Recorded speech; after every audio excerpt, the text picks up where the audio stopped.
There is a man who wakes up every morning believing it is 1987. He knows his name. He recognizes his wife. He can hold a conversation, make a joke, express an opinion, feel emotions with full intensity. He is intelligent, articulate, and in many ways entirely himself. But he cannot form a new memory. Every experience he has today will be gone by tomorrow. Every person he meets for the first time will be a stranger again by morning. Every conversation he has will vanish before it can become part of who he is. He has been living this way for decades.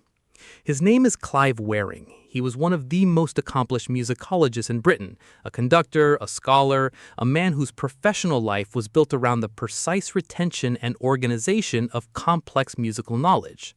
In 1985, a herpes simplex virus crossed into his brain and destroyed his hippocampus, the structure primarily responsible for converting short-term experience into long-term memory. What it left behind was a man with an intact past up to 1985 and virtually no ability to add to it. His diary from the years after his illness is one of the most disturbing documents in the history of neuroscience. Page after page filled with entries written minutes apart. I am now awake for the first time. Then a line crossed through it, and below, I am now awake for the first time. Then crossed through again, then again, then again, hundreds of times across hundreds of pages, each entry written with complete sincerity, each one representing a genuine moment of believing consciousness had just returned after an absence. Each one crossed out when the next moment of waking arrived and he realized, or believed he realized, that the previous one had not been real. He was trying to document his own existence in real time because he could not trust that it would survive into the next moment, and it never did. The case of Clive Wearing sits at the center of one of the most profound questions in all of philosophy and neuroscience. The question is not simply what memory does, the question is what you are without it. Whether the self, the continuous, coherent, experiencing subject that you experience yourself as being, is something that exists independently of the memories that seem to constitute it, or whether the self is the memories.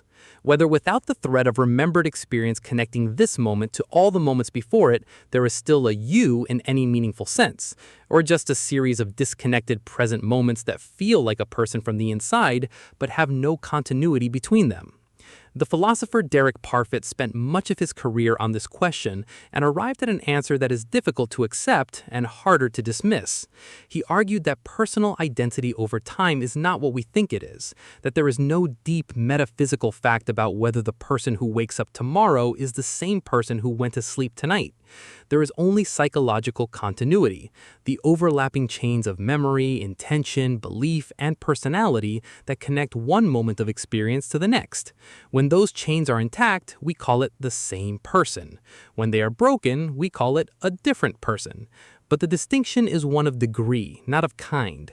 And Clive Wearing, waking every 20 seconds into a world he cannot remember entering, exposes the mechanism by showing what happens when the chain breaks completely. What remains when the chain breaks is the question that makes this case so hard to look away from, because something remains. This is what the neuroscience of amnesia has consistently shown, and what researchers did not initially expect. Clive Wearing lost his ability to form new declarative memories, the explicit, conscious, narrative memories that constitute the story we tell about our lives. But he retained other things entirely. His procedural memory, the memory of how to do things, remained largely intact. He could still play the piano, he could still conduct a choir, he could sight-read complex musical scores he had never seen before his illness. The skills were there, the knowledge was there, only the episodes were gone. More strikingly, his emotional memory remained. He recognized his wife Deborah with a joy that never diminished. Every time she walked into the room, whether she had been gone for 5 minutes or 5 hours, he greeted her as if she had returned from a long and dangerous absence. The love was completely intact. The context for the love was gone. He could not remember their last conversation. He could not remember that she had already visited today. But the feeling, the specific felt quality of his relationship with her persisted across every amnesia episode as something that did not require explicit memory to survive. Deborah Wearing wrote about this in her memoir and described it as one of the most disorienting and most moving things she had ever experienced. The man who could not remember anything that had happened in the last 30 seconds still loved her completely and immediately every time he saw her. The love did not need the memory. The love was somewhere else. This is the finding that philosophers and neuroscientists have struggled most to integrate, because if identity were simply a matter of memory, then Clive Wearing should be nobody. The chain is broken so thoroughly and so continuously that there is almost no psychological continuity left in the conventional sense.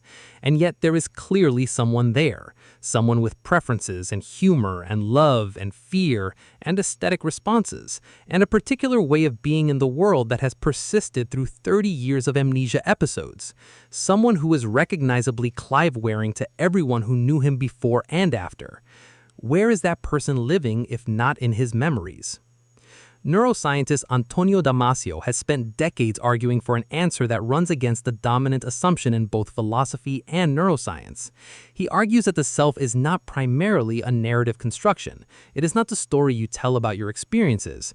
It is something more fundamental, what he calls the proto-self and the core self, a moment-to-moment biological process of the body monitoring itself and generating a felt sense of being a subject.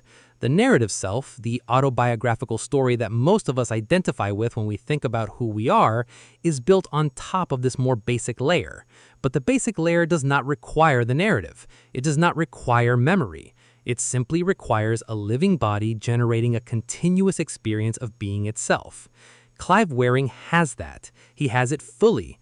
Every 20 seconds, he wakes into a fresh experience of being himself, confused, frightened, disoriented, but genuinely himself. The proto-self is intact, even when the narrative self has no material to work with. This matters beyond the case of one man with one devastating illness, because it raises a question about the version of identity that most of us carry around unexamined, the assumption that we are our memories, that the continuity of self depends on the continuity of recollection, that what makes you you is the unbroken chain of remembered experience connecting the person you were as a child to the person reading this now. That chain has already broken many times. You cannot remember the first 3 years of your life at all. You cannot remember most of what happened to you last Tuesday. The vast majority of your experiences have not been retained. The version of yourself that exists in your memory is a tiny, edited fraction of the experiences that have actually constituted your life, selected, reconstructed, revised, and in many cases, partially or entirely fabricated by a memory system that was built for survival, not for accuracy. And yet you feel continuous. You feel like the same person who was a child, who went through adolescence, who made the decisions that led to today. The feeling of continuity does not match the actual continuity of the record. The self you experience is not the sum of your memories. It is something that uses memories as material, but is not made of them. Clive Wearing has been teaching neuroscience this for 30 years by simply continuing to exist, by waking up every 20 seconds as recognizably himself, despite having almost no access to the memories that most theories of identity said he needed to be anyone at all. He still plays the piano. He still loves his wife. He still makes jokes. He still conducts with precision and feeling when given the chance. The music did not need the memory. Neither, it turns out, did he. The question this leaves open, the one that the case of Clive Wearing makes genuinely impossible to answer comfortably, is what exactly you are holding on to when you hold on to your memories as the core of who you are. Because the evidence suggests that whoever you are, the deepest parts of it are somewhere your memories cannot reach and somewhere forgetting cannot touch. The self that survives amnesia is not a lesser version of the self. It may be the original.